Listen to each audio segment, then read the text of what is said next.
أعوذ بالله من الشيطان الرجيم. بسم الله الرحمن الرحيم. قل إنما أنا منذر وما من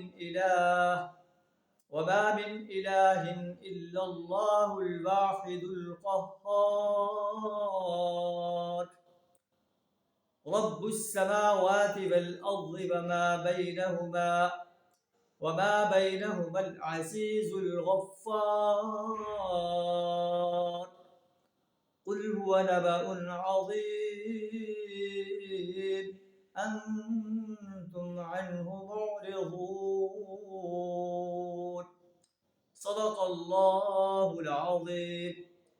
نبی صلی اللہ علیہ وسلم کو ارشاد فرمایا جا رہا ہے کہ اے نبی صلی اللہ علیہ وسلم، آپ ڈنکے کی چوٹ سے کہہ دیں انما انا منذر، میں تو تمہیں خبردار کرنے والا ہوں اس عذاب سے جو آگے کفار کے لیے تیار ہے، کہ اے میری قوم کے لوگوں، قرآن چونکہ آفاقی کتاب ہے، پوری دنیا کے کافر انسانوں کو خبردار کیا جا رہا ہے کہ اے دنیا کے انسانوں، وما من الہ الا اللہ الواحد القہار، کوئی الہ نہیں سوائے واحد قہار ہستی کے، وہ اکیلا ہے، وہ اللہ ہے، جس کی بندگی کی جائے، جس کی پرستش کی جائے، جس کی غلامی اختیار کی جائے، جس کی اطاعت کی جائے، جس کی حاکمیت کو تسلیم کیا جائے، جس کی حاکمیت کو قائم کرنے کے لیے جد و جہد کی جائے، وہ اللہ ہے۔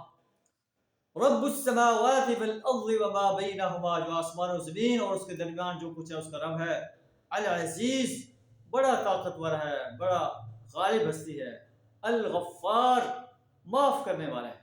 اگر تم اپنے شرک سے، اپنے کفر سے، اپنی سرکشی اور بغاوت سے باز آ جاؤ تو تمہیں رحمت کی آغوش میں لے لے گا، اگر نہیں آؤ گے تو وہ بڑی طاقتور ذات ہے، جب چاہے تمہیں اپنی گرفت میں لے سکتی ہے۔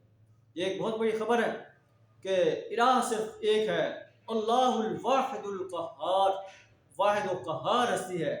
انتم عنہ معرضون، تم اس سے اعراض کر رہے ہو، اس پر تمہیں اپنے انجام کے بارے میں سوچنا چاہیے کہ تمہارا انجام کیا ہوگا۔ کیا انجام ہوگا؟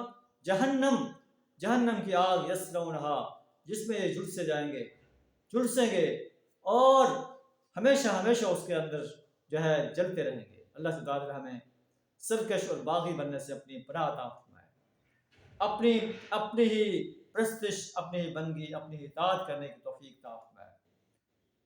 انسانوں کی بندگی، فرشتوں کی، جنوں کی، انبیاء و صلحاء کی، قبر میں مدفون، بازاروں میں مدفون ایک انسان کی بندگی کرنے سے، ان سے دعائیں مانگنے سے، ان کو پکارنے سے اپنی پناہ عطا فرمائے، اپنی ہی ذات کو پکارنے کی اور اپنی ہی ذات سے دعائیں مانگنے کی، اپنی ہی ذات کی بندگی کرنے کی اور اطاعت کرنے کی توفیق عطا فرمائے۔